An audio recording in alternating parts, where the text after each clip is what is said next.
Chairman yields back, and I now recognize the gentlelady from Missouri, Ms. Bush, is now recognized for 5 minutes.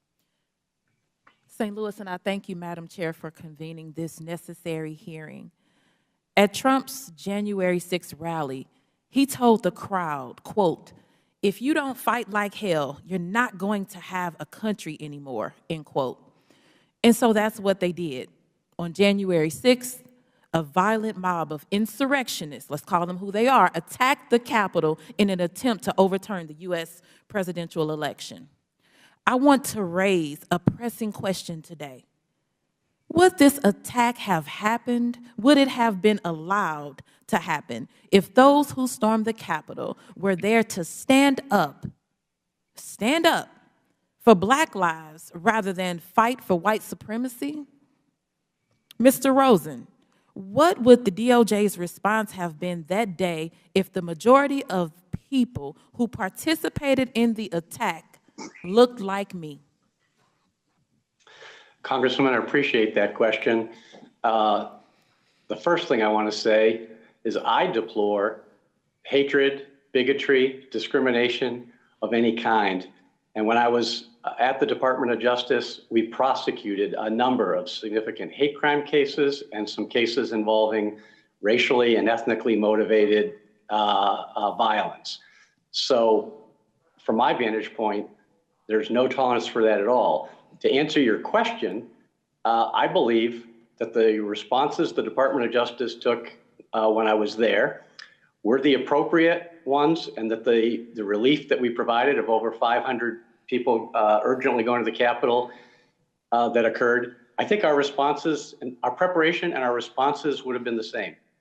Okay, thank you. I'm going to have to disagree with you. I appreciate the first part of your comments, but I'm going to have to disagree. I don't have to guess. We witnessed the differences in response with the January 6th attacks and the protests affirming the value of Black lives last summer.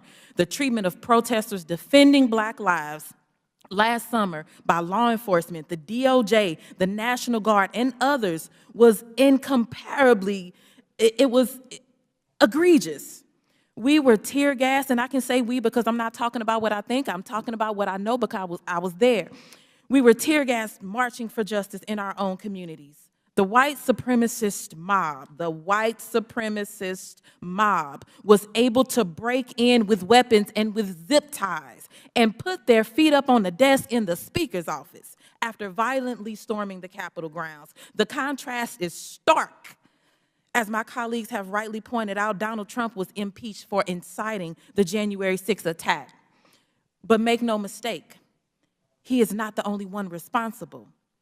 Some of my colleagues continue to question the results of the last election, even when it means questioning the legitimacy of American voters. This contradicts the facts, which have stood up through audits, stood up through court cases. President Joe Biden was duly elected in a free and fair election, defeating Donald Trump. But baseless conspiracy theories and those who encourage them are harmful in and of themselves. But the disinformation surrounding them incited the insurrection and continues to harm our democracy. Public officials and other leaders have encouraged insurrectionists and with raised fists, implored conspiracy theorists to hold the line, or supported them in other ways by implying that Donald Trump is really the president. Mr. Rosen, you led the agency coordinating federal security preparations for January the 6th. Were you aware that public officials were inciting and supporting the insurrection? Mr. Rosen? Congressman, I think the best thing I can do on this is refer you to the public statements that I made at the time, both on January 6th, on January 7th, and the days that followed. And I don't think I could have been any more vocal in expressing my disapproval, how we watched in disbelief as a mob breached the Capitol building and required specifically the public officials. Specifically the public officials. I'm sorry, I apologize, but I'm not sure then I follow the question. This is about public officials and, okay. This is about public officials. Were you aware that they were inciting or supporting the insurrection? I'm not sure. I'd have to think about it. I don't know that I understand the question. I mean, Okay. the Okay, reclaiming there my was time. That's okay. awareness of the Reclaiming my newspapers time. okay. Yeah. So the truth is clear. The violence that day was built on a series of lies and on months of disgraceful attempts to further suppress the votes of Black and brown communities, undermine our election, and overturn the results. When asked if Trump should concede once electors vote on December 14th, one senior member of this committee said, quote, "No, no way, no way, no way. We should still try to figure out exactly what took place here."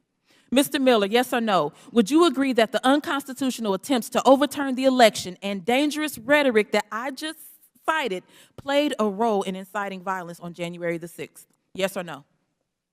I just think that the Department of Defense took none of it. We just did our job and didn't take into consideration all the factors and the political factors that you brought up. So yes or no? The question's kind of, I hate to seem deceptive, but the question is, one more time?